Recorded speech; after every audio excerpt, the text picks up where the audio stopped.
questioning. Mr. Pappas, you're now recognized for 5 minutes. Well, thanks very much. I know that my colleague, our friend Mike Levin, used to sit in this seat and was very much focused on what was happening in San Diego, where the numbers were far greater in terms of wait times than what I would see in my region of the country. The regional office for VRE in my region in Boston, the wait time's 33 days. But I understand that progress has been made at San Diego. I know that was in your testimony. Can you drill down a little bit on that in terms of what tools have proven successful there? I know you talked about the virtual counseling capabilities and redistributing work. And if you could also talk about whether that has met with veteran acceptance along the way, and that's a path that veterans are okay with choosing, it would be great to hear that. Yes, with San Diego specifically, we deployed a help team of 11 people. These are people who were recently put into quality assurance positions, so they're some of our best counselors. And they dug in and helped San Diego first.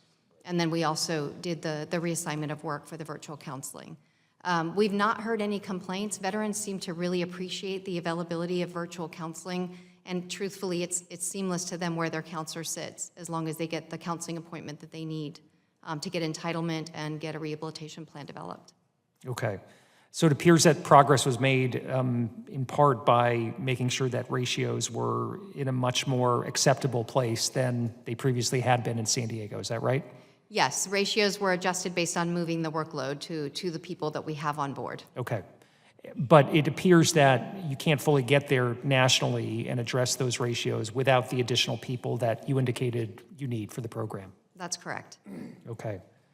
And as enrollments increased since the passage of PACT, obviously staffing became a challenge and didn't keep pace. And I'm wondering if you can reflect a little bit more on why that was the case. The VRE division and the field offices did do some hiring over the last few years, but they also had some attrition. And I will say that the field of rehabilitation counseling as a whole is not a growing occupation. So that's why the new position of voc rehab specialist was created, so that different bachelor's degrees, for example, in other human services occupations could be considered. But the previous administration had to make decisions, and they made decisions about hiring based on disability claims processing. So the priority was given to hiring of disability claims processors versus voc rehab counselors. In terms of the work that counselors do, obviously you can look at it in terms of numbers and having caseloads in the right place that might provide them with a better working environment and an ability to help veterans in a more timely fashion. But are there other ways you're thinking about retention and holding on to those qualified counselors that you have and working to avoid burnout? Yes, I am very concerned about retention with our counselors. I've recently convened a group of leaders from the field, regional office directors, assistant directors, and VRE officers, to meet with me to give me recommendations on how we can make improvements in the field. VRE Service has done some great work, but really the field is where the rubber meets the road, and those are the people that I need to hear from directly. So we've started meeting and discussing what to do to improve the program as a whole, and also to improve things like retention and recruitment. Okay. That's it for me. I'll yield back, Mr. Chairman. Thank you, Ranking Member Pappas. Can you explain to me the difference between a veterans rehabilitation specialist and a veterans rehabilitation counselor? Yes, sir. A vocational rehabilitation counselor has a master's degree in rehabilitation counseling, and so it's a specific industry. And then a vocational, and they can make decisions like entitlement decisions, and they can do the full gamut of services. So they can get a veteran all the way from the very beginning of application all the way through declaration of rehabilitation. A vocational rehab specialist can be at a bachelor's level, similar types of educational credentials, but at the bachelor's level. And they can't make entitlement decisions, but they can help the veteran once the rehabilitation plan has been developed by a voc rehab counselor. They can help the veteran throughout the lifetime of their case, all the way through declarations of rehabilitation or discontinuance if the veteran stops participating. And so what's the ratio between a specialist and a counselor? Like how many specialists do you have compared to counselors? Well, you know, I have the combined number. It's 1,056 of the two combined. I'm sorry, I don't have the ratio between the two. In your professional opinion, do you think you need a master's degree to pull this off?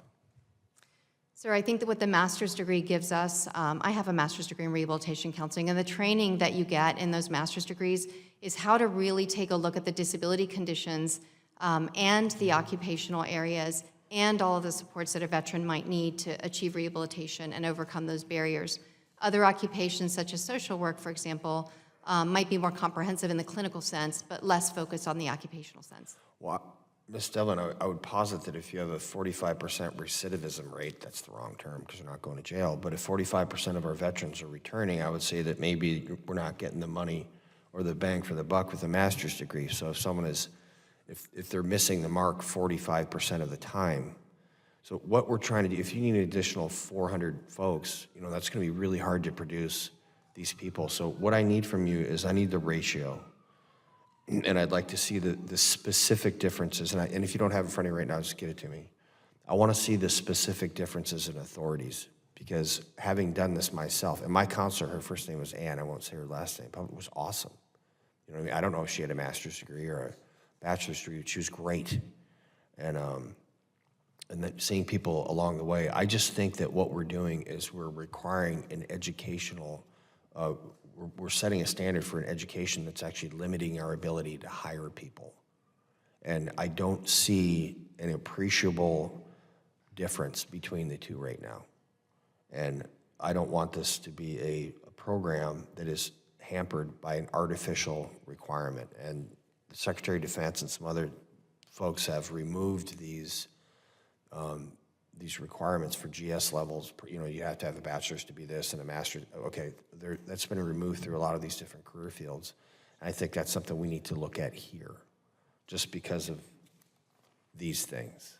I mean, we have empiric knowledge, experience-based knowledge now that this is something that needs to be looked at because, to my ranking member friend's point, we want to make sure that we can get everybody what they need. You're good? Okay. Well, I want to thank you for coming today, Ms. Devlin. We do have a lot of work ahead of us. I want this to be an open line of communication. And again, I accept full responsibility for my lack of oversight being the chairman of the subcommittee in the last Congress. That is on me, and I'm not running away from that. I know that you have personally assured me, and I'm going to take you at your word, that you will increase your oversight. And I'd like to be able to exchange ideas on this. Again, this is a fantastic program, but it is rife for abuse. And it is too easy to defraud this program.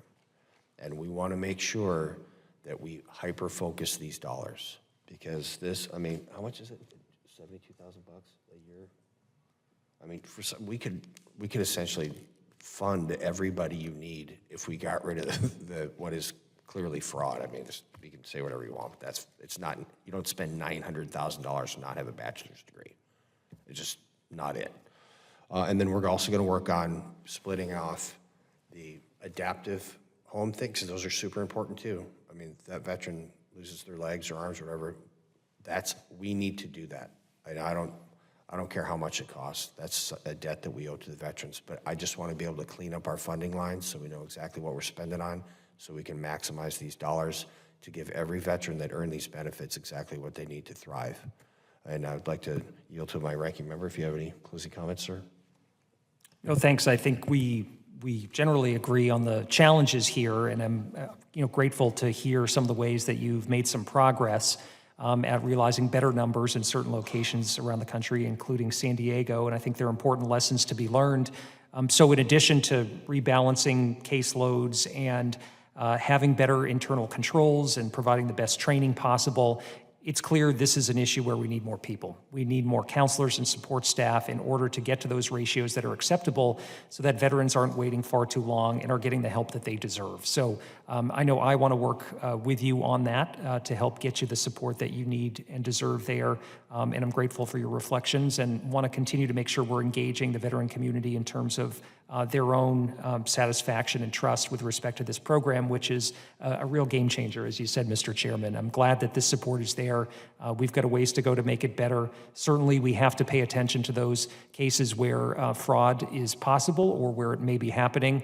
But as you say, there are complex cases cases out there, and I think we need to make sure that we're focused on the big challenge here, which is ensuring that the increased number of veterans that are moving through this program get the help they need. You can't get there without people and having the right staff, and so I remain committed to providing that as best I can. I yield back. The gentleman yields back, and Ms. Devlin, again, thank you so much for coming today. I appreciate it. It's kind of lonely sitting out there by yourself, but you did a bang-up job.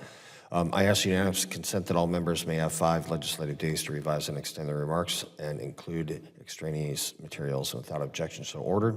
This hearing is now adjourned. And I'd like to see all the sailors up here, please.